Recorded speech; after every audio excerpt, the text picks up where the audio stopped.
ഈശോമിശിഹായ്ക്ക് സ്തുതിയായിരിക്കട്ടെ. Lumen Cristo 101 ദിവസം കൊണ്ട് ബൈബിൾ പുതിയ നിയമം വായിച്ചു തീർക്കുന്ന വചന പദ്ധതിയിലേക്ക് ഏവർക്കും സ്വാഗതം. അപ്പോസ്തല പ്രവർത്തനങ്ങൾ 4ഉം 5ഉം അധ്യായങ്ങളാണ് നാം ഇന്ന് വായിക്കുന്നത്. പ്രതിസന്ധികളെ നേരിടുന്ന അപ്പോസ്തലന്മാരുടെ ധീരതയും സഭയിലെ ഐക്യവും വിശ്വസ്തയുടെ പ്രാധാന്യവുമാണ് ഇന്നത്തെ വായനയുടെ ഇതിവൃത്യം.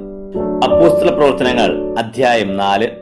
പത്രോസും യോഹന്നാനും സംഘത്തിനു മുൻപിൽ. അവർ ജനത്തോട് സംസാരിച്ചു കൊണ്ടിരുന്നപ്പോൾ പുരോഹിതന്മാരും ദേവാലയത്തിന്റെ സേനാനായകനും സദുക്കായരും അവരുടെ നേരെ ചെന്നു. അവർ ജനത്തെ പ്രബോധിപ്പിക്കുകയും മരിച്ചവർക്ക് യേശുവിനുള്ള ഉദ്ധാനം പ്രഘോഷിക്കുകയും ചെയ്തിരുന്നതിനാൽ ഇവർ ഏറെ അസ്വസ്ഥരായിരുന്നു. ഇവർ അവരെ പിടികൂടി അടുത്ത ദിവസം വരെ തടവിലിട്ടു. കാരണം അപ്പോൾ സന്ധ്യയായി കഴിഞ്ഞിരുന്നു. വചനം കേട്ടവരിൽ അനേകർ വിശ്വസിച്ചു. അവരുടെ എണ്ണം 5000-ഓളമായി. പിറ്റേ ദിവസം ഭരണാധിപന്മാരും ശ്രേഷ്ഠന്മാരും നിയമജ്ഞരും ജെറുസലേമിൽ ഒന്നിച്ചുകൂടി.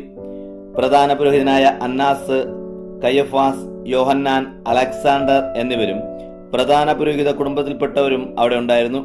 അവരെ മധ്യത്തിൽ നിർത്തി അവർ ചോദിച്ചു, ഏത് ശക്തിയാലാണ് നിങ്ങൾ ഇത് പ്രവർത്തിച്ചത്? അല്ലെങ്കിൽ ഏത് നാമത്തിൽ? അപ്പോൾ പരിശുദ്ധാത്മാവാൽ നിറഞ്ഞ് പത്രോസ് അവരോട് പറഞ്ഞു, ഭരണാധിപന്മാരെ, ശ്രേഷ്ഠന്മാരെ, രോഗിയായ ഒരു മനുഷ്യന് ഞങ്ങൾ ചെയ്ത ഒരു സൽപ്രവൃത്തിയെ കുറിച്ചാണ്, എന്തിനാൽ ഇവർ സുഖപ്പെട്ടു എന്നതിനെ കുറിച്ചാണ് ഞങ്ങൾ ഇന്ന് വിചാരണ ചെയ്യപ്പെടുന്നതെങ്കിൽ നിങ്ങളെല്ലാവരും ഇസ്രായേൽ ജനം മുഴുവനും ഇതറിഞ്ഞിരിക്കട്ടെ. നിങ്ങൾ ക്രൂശിച്ചവനും മരിച്ചവരിൽ നിന്ന് ദൈവം ഉയർപ്പിച്ചവനുമായ നസ്രായനായ യേശു ക്രിസ്തുവിന്റെ നാമത്തിലാണ്. അതിൽ തന്നെയാണ് ഇവൻ ആരോഗ്യവാനായി നിങ്ങളുടെ മുൻപിൽ നിൽക്കുന്നത്. പണിക്കാരായ നിങ്ങൾ തള്ളിക്കളഞ്ഞ മൂലക്കല്ലായി തീർന്ന കല്ലാണ് യേശു. മറ്റാരിലും രക്ഷയില്ല. കാരണം നാം രക്ഷിക്കപ്പെടേണ്ടതിന് ആകാശത്തിന് കീഴിൽ മനുഷ്യരുടെ ഇടയിൽ നൽകപ്പെട്ട വേറൊരു നാമവുമില്ല.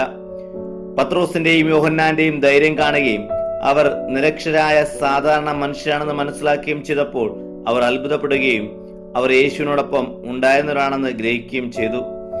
എന്നാൽ സുഖം പ്രാപിച്ച മനുഷ്യൻ അവരോടൊത്ത് നിൽക്കുന്നത് കണ്ടതിൽ എതിർത്ത് പറയാൻ അവർക്ക് ഒന്നുമുണ്ടായിരുന്നില്ല. അതുകൊണ്ട് സംഘത്തിൽ നിന്ന് പുറത്തു പോകാൻ അവരോട് കൽപ്പിച്ച ശേഷം അവർ പരസ്പരം ആലോചിച്ചു, ഈ മനുഷ്യരോട് നാം എന്താണ് ചെയ്യുക? ഇവർ വഴി ശ്രദ്ധേയമായ ഒരു അടയാളം സംഭവിച്ചിരിക്കുന്നു എന്നത് ജെറുസലേം നിവാസികൾക്കെല്ലാം വ്യക്തമാണ്. അത് നിഷേധിക്കാൻ നമുക്ക് സാധ്യമല്ല. എന്നാൽ ഇത് ജനത്തിനിടയിൽ കൂടുതൽ പ്രചരിക്കാതിരിക്കാൻ ഈ നാമത്തിൽ ഇനി ഒരു മനുഷ്യനോടും സംസാരിക്കരുതെന്ന് നമുക്ക് അവരെ താക്കീത് ചെയ്യാം. അവർ അവരെ വിളിച്ച് യേശുവിന്റെ നാമത്തിൽ ഒന്നും സംസാരിക്കുകയോ പഠിപ്പിക്കുകയോ അരുതെന്നും കൽപ്പിച്ചു. പത്രോസും യോഹന്നാനും അവരോട് മറുപടി പറഞ്ഞു, ദൈവത്തെക്കാളുപരി നിങ്ങളെ അനുസരിക്കുന്നത് ദൈവസന്നിധിയിൽ ന്യായമാണോ? നിങ്ങൾ വിധിക്കുവിൻ. എന്തെന്നാൽ ഞങ്ങൾ കാണുകയും കേൾക്കുകയും ചെയ്തവയെക്കുറിച്ച് സംസാരിക്കാതിരിക്കാൻ ഞങ്ങൾക്ക് സാധ്യമല്ല. അവരെ ശിക്ഷിക്കാൻ വഴിയൊന്നും കാണായികയാൽ ജനനിമിത്തം അവർ അവരെ കൂടുതൽ ഭീഷണിപ്പെടുത്തി വിട്ടയച്ചു. എന്തെന്നാൽ സംഭവിച്ചതിനെ പ്രതി എല്ലാവരും ദൈവത്തെ സ്തുതിച്ചിരുന്നു.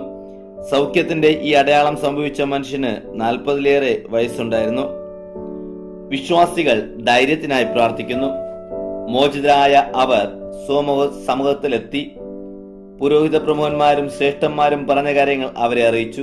അത് കേട്ടപ്പോൾ അവർ ഏകമനസ്സോടെ ദൈവത്തിലേക്ക് ശബ്ദമുയർത്തി പറഞ്ഞു, നാഥാ, ആകാശത്തിന്റെയും ഭൂമിയുടെയും സമുദ്രത്തിന്റെയും അവയിലുള്ള സകലത്തിന്റെയും സൃഷ്ടാവേ, ഞങ്ങളുടെ പിതാവും അവിടത്തെ ദാസനുമായ ദാവീദിന്റെ അധരത്തിലൂടെ പരിശുദ്ധാത്മാവ് മുഖേനെ അവിടെ ഇപ്രകാരം അരുളി ചെയ്തിട്ടുണ്ടല്ലോ, ജനതകൾ രോഷാകുലരാകുകയും ജനങ്ങൾ വ്യർത്ഥമായ കാര്യങ്ങൾ വിവാദം ചെയ്തത് എന്തിന്?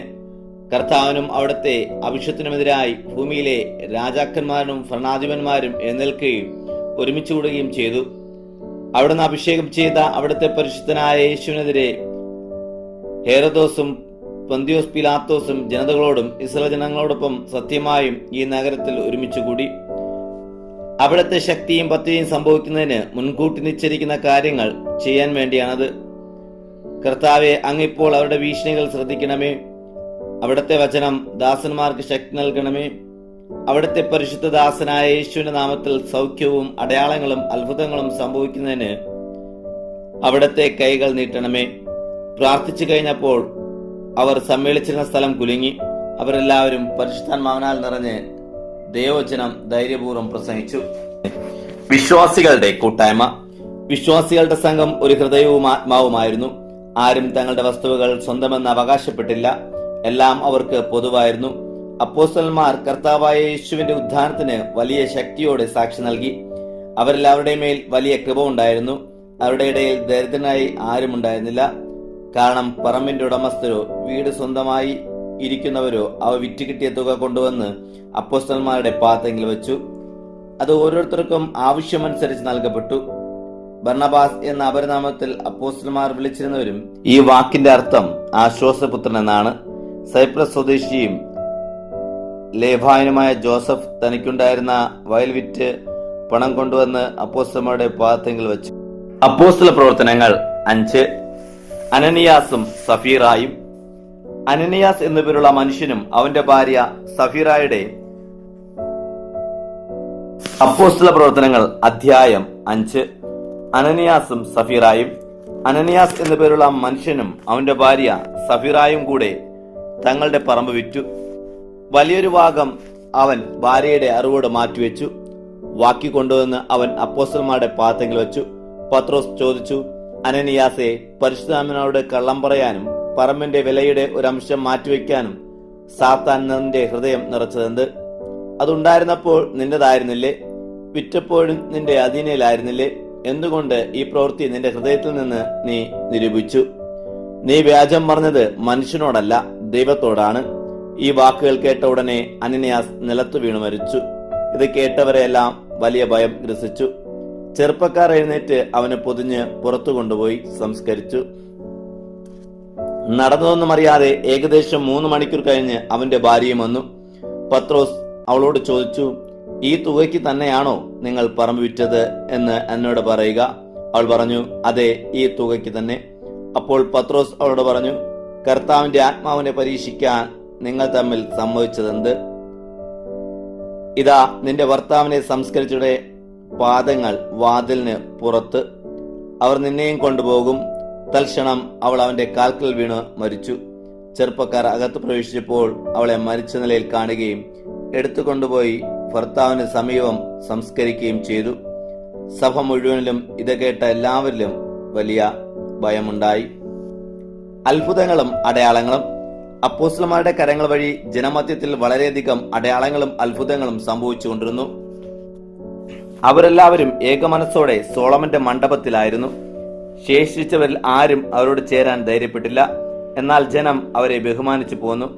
കർത്താവ് വിശ്വസിക്കുന്ന സ്ത്രീ പുരുഷന്മാരുടെ സംഖ്യ നാൾക്കുനാൾ വർദ്ധിച്ചുകൊണ്ടിരുന്നു. തൽഫലമായി പത്രോസ് കടന്നു പോകുമ്പോൾ അവന്റെ നേലെങ്കിലും രോഗികളിൽ ഏതാനും പേരുടെ മേൽ വീഴേണ്ടതിന് അവർ അവനെ തെരുവീതികളിൽ കൊണ്ടുവന്ന് കിടക്കകളിലും കട്ടിലുകളിലും കിടത്തിയിരുന്നു. രോഗികളെയും അശുദ്ധാത്മാക്കൾ ബാധിച്ചവരെയും വഹിച്ചുകൊണ്ട് ജെറുസലേമിന് ചുറ്റുമുള്ള പട്ടണങ്ങളിലെ ജനങ്ങൾ കൂട്ടത്തോടെ വന്നിരുന്നു.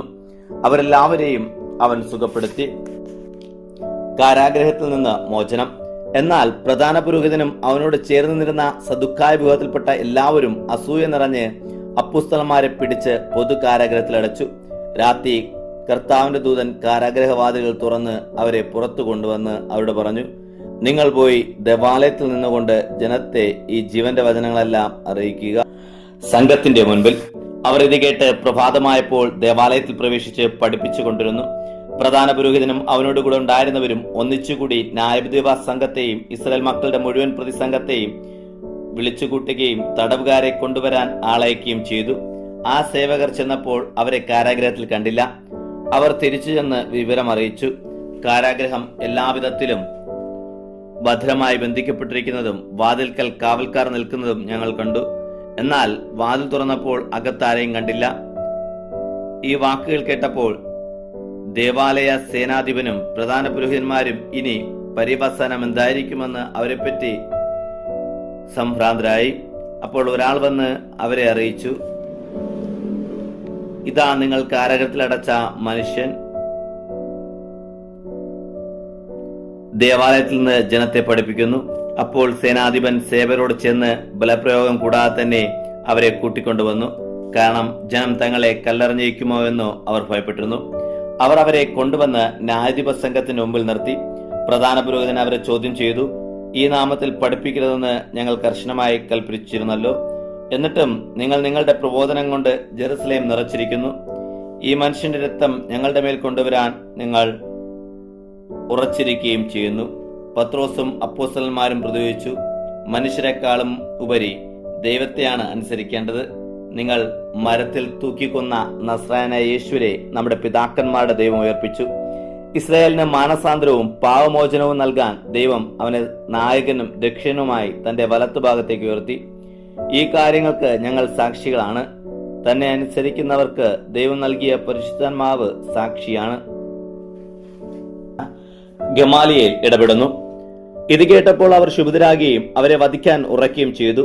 എന്നാൽ നിയമോപദേഷ്ടാവും സകല ജനത്തിനും ആദരണനുമായ ഗമാലിയേൽ എന്ന ഫരിസേയൻ ന്യായാധിപ സംഘത്തിൽ എഴുന്നേറ്റ് നിന്ന് ആ മനുഷ്യരെ കുറിച്ച് സമയത്തേക്ക് പുറത്തു നിർത്താൻ നിർദ്ദേശിച്ചു.